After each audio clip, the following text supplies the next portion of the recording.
3h45 du matin et ma femme a réservé une surprise. On part en montgolfière. Incroyable, regardez-moi ça. Il est très tôt, il y a des montgolfières, on dirait un champ de pastèque. Là, on a une montgolfière, très fière même, excellent parce qu'elle a réussi sa surprise. Et regardez, petit à petit, les montgolfières se gonflent. Carrément, on va monter dans un truc en feu avec du propane. Enfin bref, franchement, je vous dis la vérité, moi j'ai le vertige. Là, je me demande ce que je fais là, mais je fais là, ouais, je fais demi-tour. Mais la vérité, j'ai pas le choix, c'est le rêve de ma femme. Et je vais l'accompagner parce qu'en plus, ça va être juste incroyable. Et regardez, les montgolfières commencent à monter, le ciel commence à se lever. Regardez-moi ça avec la lune et tout, c'est pas une dinguerie les gars. Et ça y est, après quelques minutes, ils arrivent en plein. Qu'est-ce qu'il y a là? Il lui met des coups de pied à la montgolfière, ils avaient insulté sa mère ou quoi? Le mec, il est en train de s'embrouiller avec une montgolfière. Ça y est, on y arrive, regardez. On va monter quand même dans ça à deux. Hein. Elle a privatisé le truc, franchement, elle a géré. Mais la vérité, je suis grave pas rassuré. Mais ça y est, elle a l'air de gonfler et ma femme commence à monter dedans. Et c'est à mon tour. Hein. Et là, je commence à paniquer, je vous dis la vérité, parce qu'on va monter très haut. Le maximum qu'on peut faire, c'est 2400 mètres, les gars. Et regarde, ouf, on le voit dans mon regard que là, je suis pas rassuré. Je suis très crispé. On peut le voir, là, j'essaie de sourire pour lui faire plaisir, mais on voit que ça commence. On est quand même tenu par rien du tout, les gars. On est dans une barquette. On est dans une barquette dans le ciel, avec du feu qui monte et du propane. On est comme dans les ballons des anniversaires, là, qui montent au plafond, que tu n'arrives pas à les récupérer. Mais franchement, regardez-moi ce spectacle incroyable. On dirait que le monde est arrêté. Des montgolfières de partout. On a plus de 130 à 150 par jour, quand même. C'est une dinguerie.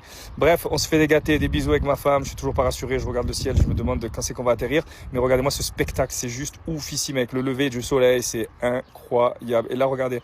On essaie de trouver où se garer. Mais en fait, il faut savoir que là, en gros, c'est le vent qui te dirige.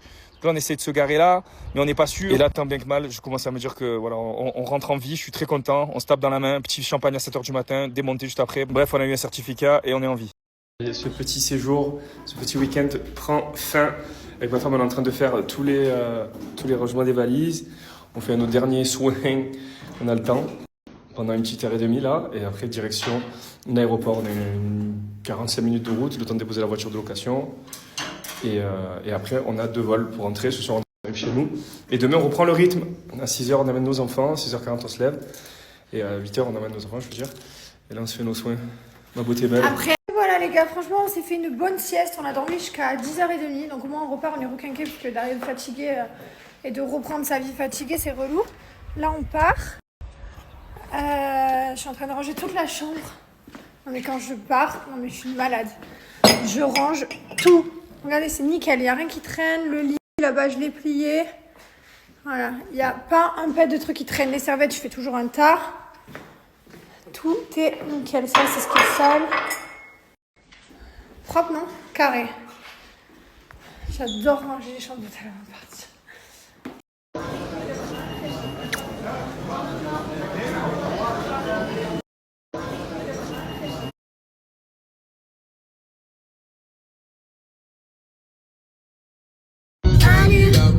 En voiture,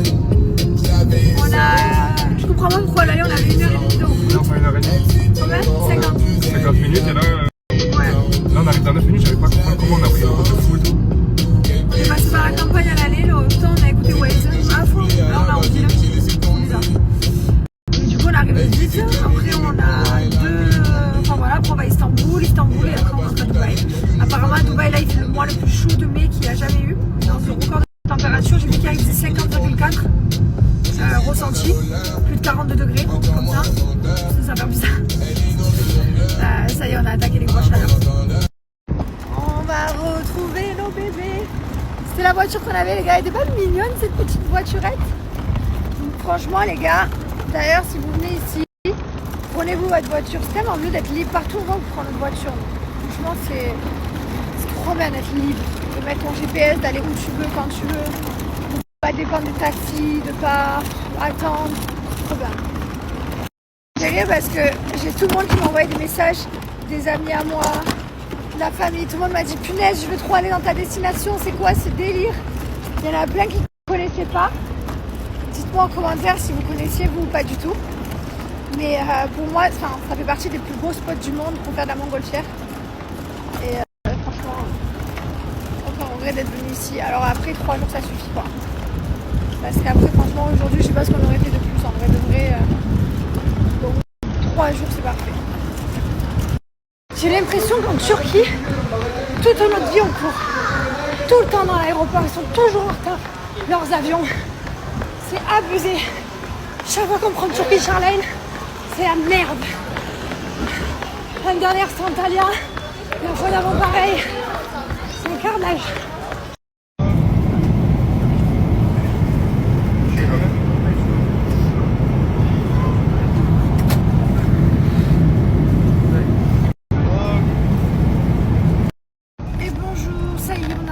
enfants à l'école, je vais pas snapper bien sûr parce qu'on a profité des enfants, c'était trop bien, ils ont été super sages en plus pendant qu'on était pas là, donc ça fait trop plaisir quand les maîtresses te disent ça, ils ont été top, les nannies, tout le monde a dit ça a été incroyable, ils sont régalés, ils nous ont accueillis en nous racontant tout ce qu'ils ont fait, c'était tout excité, j'ai fait ça, regarde ce que j'ai fait, c'était trop bien, franchement trop bien. Là on rentre à la maison, moi j'ai rendez-vous avec le gars des travaux à la maison, je repars dans mon bain des travaux, putain par contre je vous jure que ça m'a fait mentalement, moralement ça m'a fait du bien de couper les travaux parce que je commençais un peu à brouiller du noir des travaux parce que ça dure depuis janvier quand même, nous sommes en juin bientôt et que c'est pas prêt d'être fini, ce sera fini peut-être en septembre je pense, mais voilà ça m'a fait du bien de couper un peu des travaux, je vous jure, bon là je repars dans le bain, j'ai plein de choses à gérer aujourd'hui pour la maison et voilà quoi, franchement on a dormi, on s'est couché vers 2h du matin, on s'est endormi et on s'est réveillé vers 6h40, 6h30 donc voilà, on n'a pas beaucoup dormi mais franchement moi je suis grave en forme, Thibaut aussi s'est réveillé tout seul sans le réveil, moi c'est le réveil qui m'a réveillé et voilà quoi, on se retape la petite routine, école, sport, voilà, on est revenu à la réalité et ça fait du bien aussi de revenir à la réalité. Moi j'aime ma petite routine, j'aime ma vie, j'aime ma petite routine, j'aime me lever tout le matin à 6h, emmener les enfants, donc voilà, que du kiff. Putain, hier on était dans l'avion les gars, on chialait tous les deux, on était pour hier chérie, on chialait à chaud de larmes hier, oh là là là, et le gars en plus comme par hasard pour nous servir il arrive à ce moment là, vous voulez de l'eau, vous voulez moi j'ai mis la capuche, j'ai pas assumé. Je suis allé comme une on était là, on chialait, on n'arrivait pas à s'arrêter. Pas les larmes, ah ouais, là c'était abusé. Même le gars il est venu, parce que moi je m'en foutais, je le regardais en pleurs comme ça, je voudrais de l'eau s'il vous plaît. Il a dû dire mais qu'est-ce qu'ils ont. Alors lui il était caché sous la capuche parce qu'il assumait pas de pleurer. Mais putain, c'est le film, c'est quoi? Notebook? The Notebook. Non mais c'est vraiment, je l'ai vu plein de fois ce film. Mais il est tellement bouleversant, genre. Je sais pas, dès que ça a fini, on s'est fait un gâté, on s'est serré fort en mode putain, je veux pas que ça arrive. Mais un jour on va vieillir, on sait pas comment on va vieillir, on sait pas si un jour on aura l'Alzheimer, si un jour on saura plus marcher, si un jour... on sait pas, c'est pour ça qu'il faut hyper profiter de la vie, de chaque jour de la vie, qu'on a de la chance de se réveiller sur nos deux jambes, en pleine forme, en pleine santé, c'est hyper important d'être reconnaissant de la vie tous les jours. Mais putain, quand tu vois ce film, je te jure, tu finis, t'es bouleversé quoi. J'ai mis du temps à m'en remettre, j'étais bouleversée, j'étais triste au fond de moi, j'étais là, ouah, déchirée. Bon après j'ai regardé un autre film qui est passé, mais il y a des films comme ça qui te marquent. Donc si vous ne connaissez pas, c'est The Notebook. Voilà, regardez-le, c'est exceptionnel ce film. C'est un vieux film, mais exceptionnel. C'est un peu des trucs comme PS I Love You. Genre PS I Love You, pareil, tu regardes ça, t'es bouleversé. J'adore. Et c'est quoi? Il y avait aussi un film que j'ai adoré. Un truc Si Jamais.